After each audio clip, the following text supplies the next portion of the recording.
계속해서 우리는 데살로니가인들에게 쓴 편지를 들어왔습니다.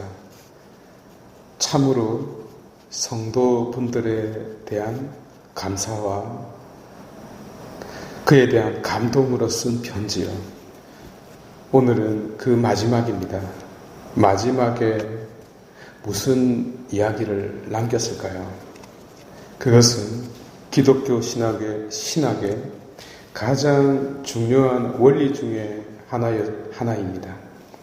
신앙은 이 세상 사람들과 똑같은 시간과 똑같은 공간 속에 놓여 있으면서도 이를 받아들이는 자세가, 태도가 다름으로써 신앙인의 정체성을 드러낸다 하겠습니다. 바로 이것을 우리가 사크라멘툼, 성사라고도 하죠. 그래서 신앙은 새벽 하늘의 샛별이요, 어스름한 저녁에 불타는 노을과도 같은 것입니다. 우리의 가슴을 희망으로 가득 차게 해주고 또한 우리의 안을 뜨겁게 불타오르게 해주니까요. 바오로는 뜬금없이 그 날에 대한 이야기를 합니다. 그 날이 갑자기 예상도 하지 못한 순간에, 전혀 올 것 같지 않은 그 순간에 갑자기 찾아온다는 거죠. 이 그날이 어떤 날일까요? 두 가지를 생각해 볼 수가 있습니다. 첫 번째로 그날이 언제인가? 곧 마지막 날을 말하고 있을까요? 멸망, 소위 종말이라는 마지막을 지금 이야기하고 있을까요? 이 지구는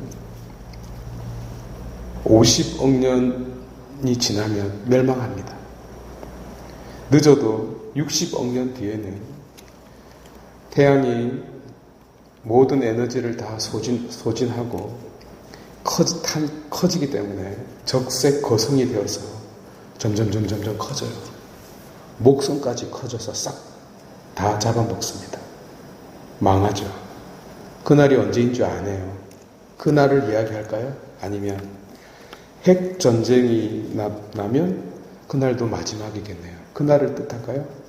아니면 넓게는 한 나라의 전쟁, 지금 우크라이나와 러시아가 전쟁이 일어나듯 우리나라가 또 강대국 사이에 휩싸여서 전쟁이 나는 그 순간을 가리킬 수도 있겠고, 좁게는 경제가 붕괴되고 가정이 파탄되고 아이들은 없어지고 등등의 이런 상황을 이야기할까요?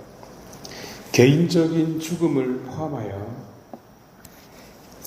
마지막 끝장이라는 것은 물리적이고 어떤 외적인 환경의 변화를 말하는 것이 아닙니다. 말 그대로 끝은 아무 의미가 없습니다. 그리스도의 답변은 아무도 모른다는 거죠. 의미도 없고요. 왜 그럴까요? 말 그대로 끝이 찾아오는 순간은 끝이기 때문입니다. 어떤 사건을 평가를 해야 되는데 이 사건이 이렇다 저렇다 평가를 해야 되는데 다 죽어버리니까 평가도 없어요. 그냥 끝나버린 거예요. 그거 자체가 무의미한 것입니다. 이런 끝은 말 그대로 끝이죠. 모두가 끝장나버리니까요. 이 순간을 이야기할까요? 천만에요. 사도 바오로는 시간을 말하고 있지 않습니다. 상태를 말하고 있습니다. 종말이 언제입니까? 낮이 밤으로 보이면 종말입니다. 밤이 더더욱 암흑으로 보이면 종말입니다. 너가 마귀 할멈으로 보이면 종말입니다. 너가 마귀 할배로 보이면 마지막입니다. 오늘 바오로께서 빛을 이야기하고 낮을 이야기하고 자녀에 대한 이야기를 하고 있지 않습니까? 그래서 정신을 차리라고요. 정신줄을 놓으면 마지막이라고요. 오늘 복음은 흥미로운 현상 하나를 소개해 주고 있습니다. 마귀 들린 자를 무대 위에 올렸는데요. 마귀가 들면 어떻게 됩니까? 저 뒤에 거기 크게 이렇게 소리를 지르죠.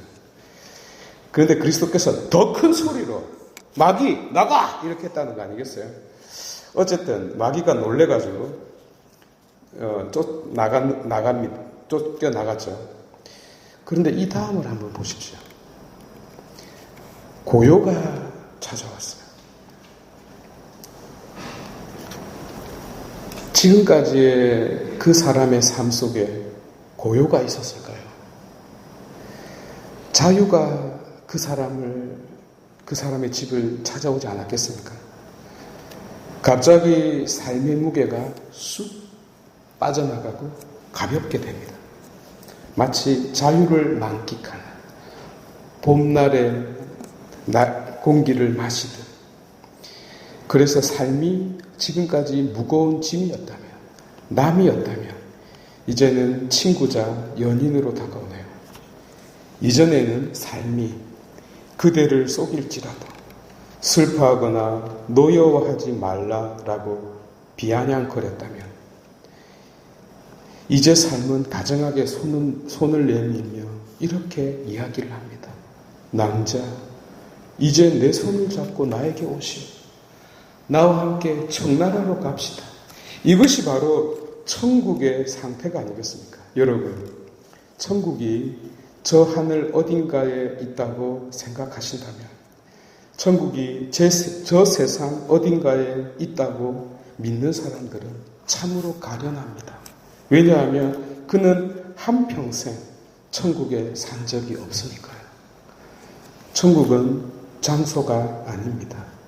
천국은 우리 안에 있는 어떤 상태라는 것을 사도 바오로가 데살로니가인들에게 보낸 편지의 마지막 내용으로 썼습니다. 봉헌하겠습니다.